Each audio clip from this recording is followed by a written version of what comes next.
Silence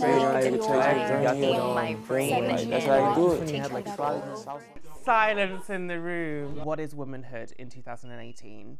And can we really quantify it in the simplified terms that we have in the past? I'm really just like exploring my own identity and where it comes from, and other women's identities as well, and how we can all exist and all have valid experiences. The happier and the more consistent I am with keeping on top of my wellness and just my general spirituality, it's just so much easier to be calm and accept parts of myself. You can't love every single thing that happens to you, but it's about self-acceptance, I think, and just accepting and being at peace with all of the aspects of yourself, because you don't need to love everything.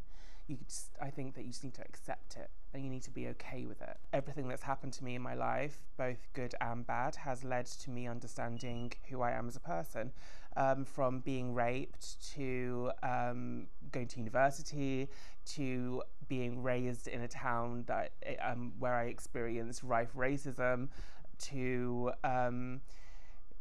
just second-guessing myself all the time and not having a lot of self-worth. I do have quite an extreme personality as well. And I tend to attract drama. I don't like it, but I tend to attract it, and it always seems to happen to me. It's been a real process, and I've had so many hiccups along the way, and I still have hiccups. I'm such a self-sabotager, and it's difficult to tell when you're doing it.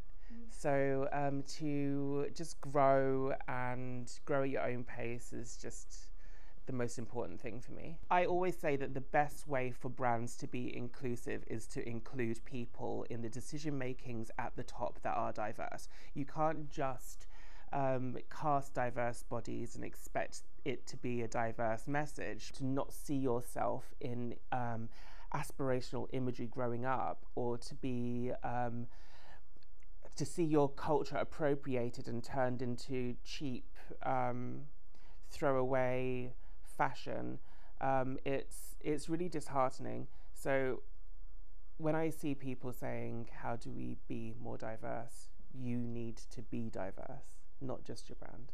Walking for Gypsy Sport was crazy. I just had facial feminization surgery about 3 weeks before I was on the catwalk, and literally 3 weeks. And I can't tell you, you'll see in the documentary how I looked. I haven't shown anybody how I looked, but I literally looked like I'd been in a car crash. But Gypsy Sport is such an amazing brand, and Rio, the creative director, and brains behind the brand, is just incredible. And I love the shift in beauty narratives that's going on at the moment, and how we're just debunking so many different standards that are out there. I feel that fashion is such a sheepish industry sometimes, and people love to do what they know is going to work.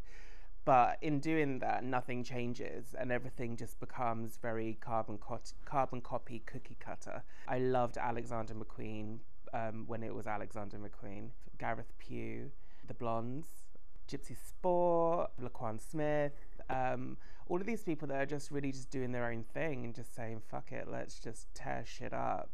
I just think that that's just so inspiring, and it's exciting. And who wants to see just like another floral dress walking down the runway? Like,